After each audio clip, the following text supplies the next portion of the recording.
Okay, very well. So now I would like to talk to you about the physical. There are a lot of resources out there, and I'm happily gonna, see some of them. Um, well, it's about attention, right? It's about attention. It's about some people have hyperactivity or not.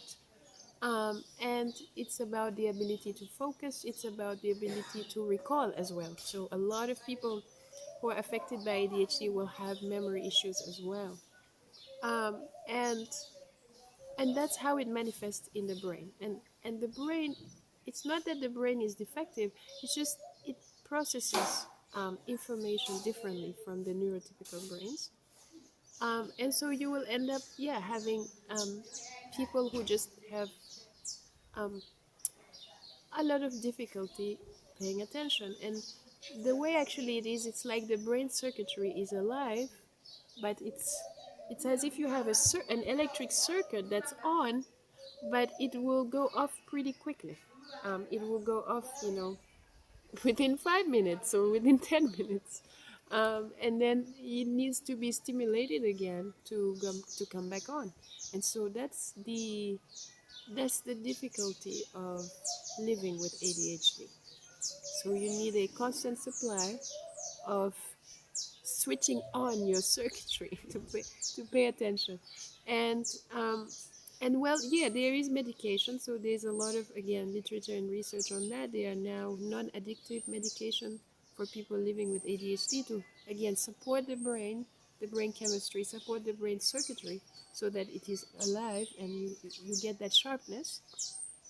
um, and then, there are also natural ways that this can happen. So for there's a huge correlation with people living with ADHD doing very well with um, activities that engage their senses and the two hemispheres of their brain. For example, music, huge, huge support, huge source of keeping that brain circuitry alive and fully lit up.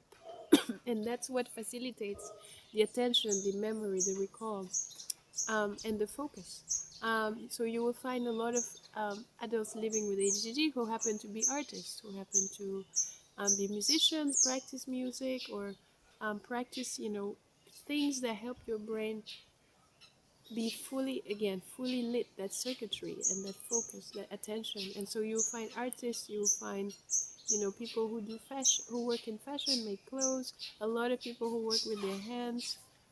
You will find yeah, you also find like people who end up really focusing on the sports or dancing, things that engage their body so that they can develop their embodied intelligence, right? And so these are all different strategies that don't require medication, that can but require lifestyle change and some different career choices that can really help people who are living with ADHD. And you know, there's also the nutrition. I think some doctors talk about that to make sure that it's as healthy as possible, can really nourish the body and stimulate oxygen and those kind of things. Like anything to help oxygen flow, the blood flow well within the body because the blood carries the oxygen. So lots of iron, magnesium, etc. You'll find, we all have different diets, but there are some diets that are much more supportive of living with this condition than others. And there are also, yes, being in nature, being able to practice silence, anything that can help, again, the person living with this disease to, or this condition, to, to, to focus and to be in their senses and to calm the nervous system. There's something called the vagal nerve. So that is very triggered when um, people are living with the ADHD unchecked and untreated. And so they become overwhelmed very quickly because their vagal nerve is constantly stimulated.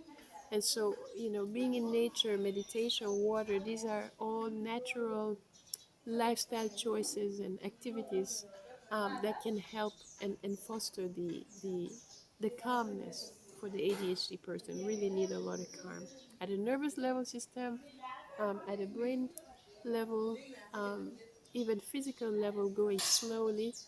And again, these are lifestyle choices. That's what I recommend. They take consistency. So, this is where the parents can really make a big difference to help the child or the teenager living with ADHD to have this kind of activities built into their schedule every day in small doses, even if it's like 25 minutes here, 15 minutes there, but being able to have it as a routine every day, in the morning, in the night, as a midday check-in, um, you know, even if it's like 5 days a week. You can imagine over 15, 18 years that that child or that teenager will turn out very differently than if they weren't supported to have these different lifestyle choices.